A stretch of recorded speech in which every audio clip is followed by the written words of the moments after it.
Bismillahirrahmanirrahim. We wanted to discuss this very important subject that we've highlighted today, and we usually don't make vlogs, and we're not the vlog type people. We're primarily both practitioners. Siba Farooq, who's sitting with me. So we've taken up a very important issue and taken it to court.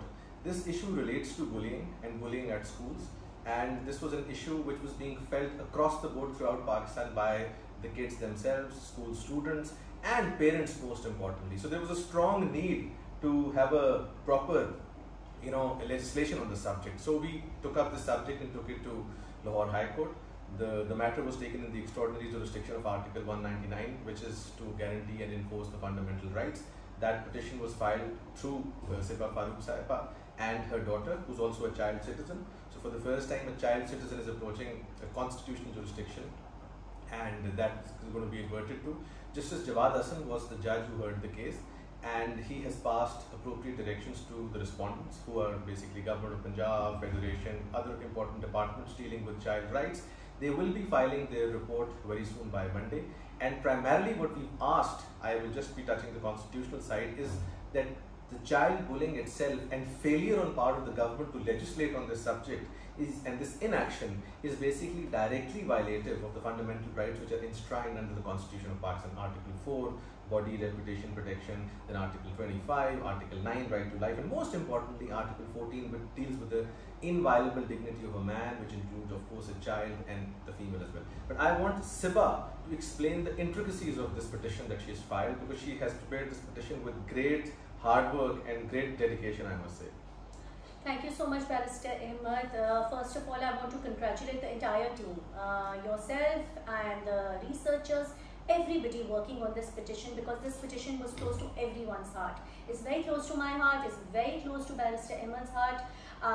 As you know that my daughter is one of the petitioners, and Barrister Ahmed's son, Muhammad Sardar Pansota, has written various, a 7th grade student who's written various articles on this subject. Now, what is anti-bullying? Why are we asking for this in Pakistan? First of all, our constitution guarantees the dignity, the life of human beings, the protection of life and dignity of human beings, and the right to education. How can the right of education be given to children when the environment is not safe?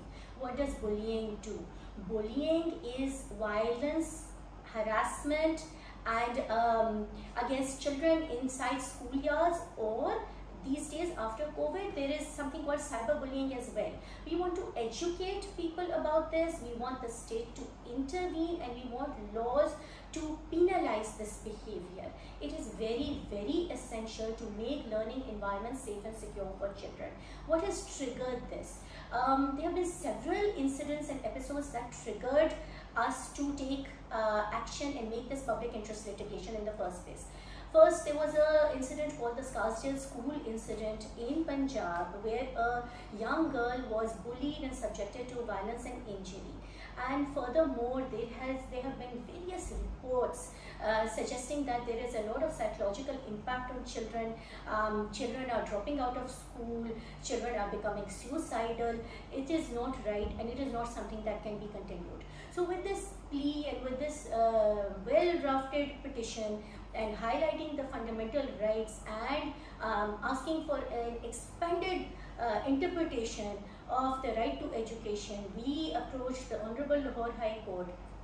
Justice Jawad Hassan heard us in great detail today. I feel that it was a very successful hearing. He's issued an order, and we hope that there is going to be appropriate legislation.